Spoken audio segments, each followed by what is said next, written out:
Welcome back to Just the Facts, the weekly vidcast from factcheck.org.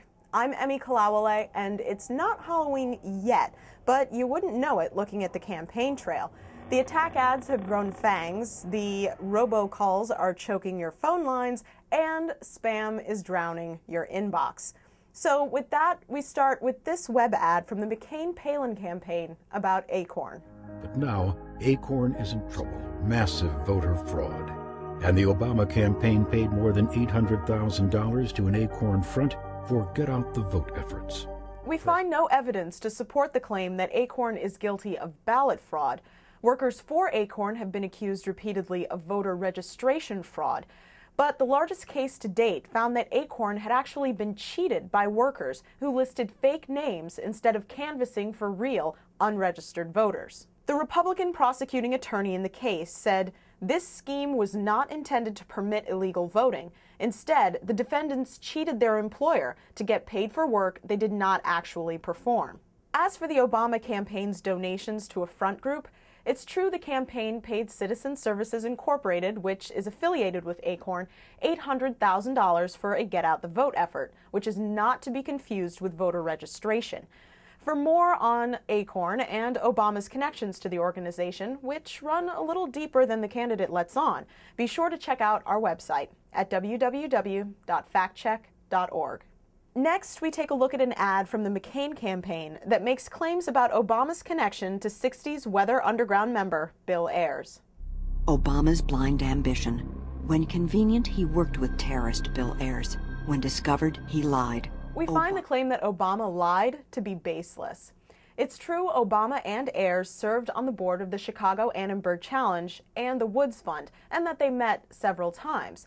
But Obama hasn't hidden the fact that he knows Ayers or the capacity in which they work together, and there's no evidence to suggest that the two are or ever were close friends, or that Obama lied about the nature or extent of their relationship.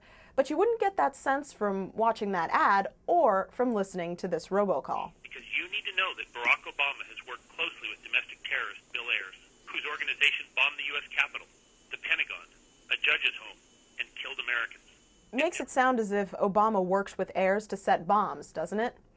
But Obama was never a member of Ayers' radical group. He was in elementary school at the time, and he's called the organization's acts detestable and despicable, and nobody died as a result of the bombs Ayers planted.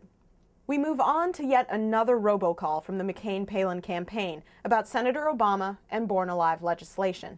Calling on behalf of John McCain and the RNC because you need to know that Barack Obama and his Democrat allies in the Illinois Senate opposed a bill requiring doctors to care for babies born alive after surviving attempted abortion, a position at odds even with John Kerry and Hillary Clinton. The robocaller's not telling you that the bill provided new protections only for infants who, doctors felt, could not survive outside the womb. Viable infants who survived a failed abortion have been granted protections under Illinois state law since 1975. Obama opposed the new legislation because he felt it could potentially void Roe v. Wade established rights. As for Senators Clinton and Kerry, they obviously had no say on the Illinois bill, but they supported federal legislation that passed the Senate by unanimous consent. Obama said he would have supported the bill had he been in the Senate at the time. As to whether or not that's true, neither we nor the robocaller can be certain. Next, we take a look at this claim from the Obama-Biden campaign.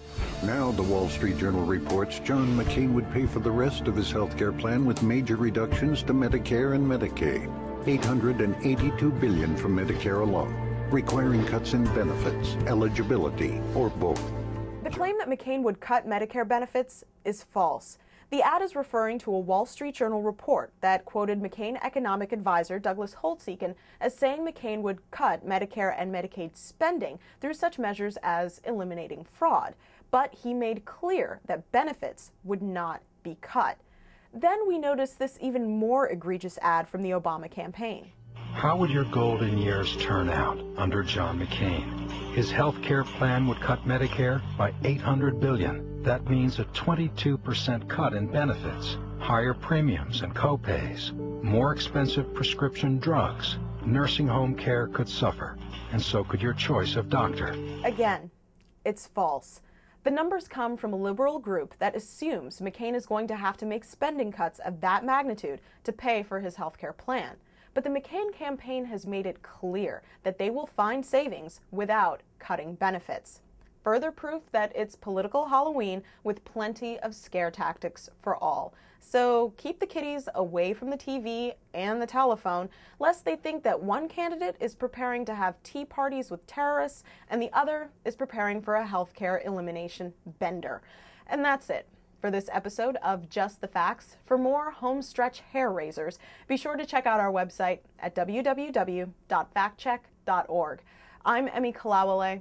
Thanks for watching, and see you next week.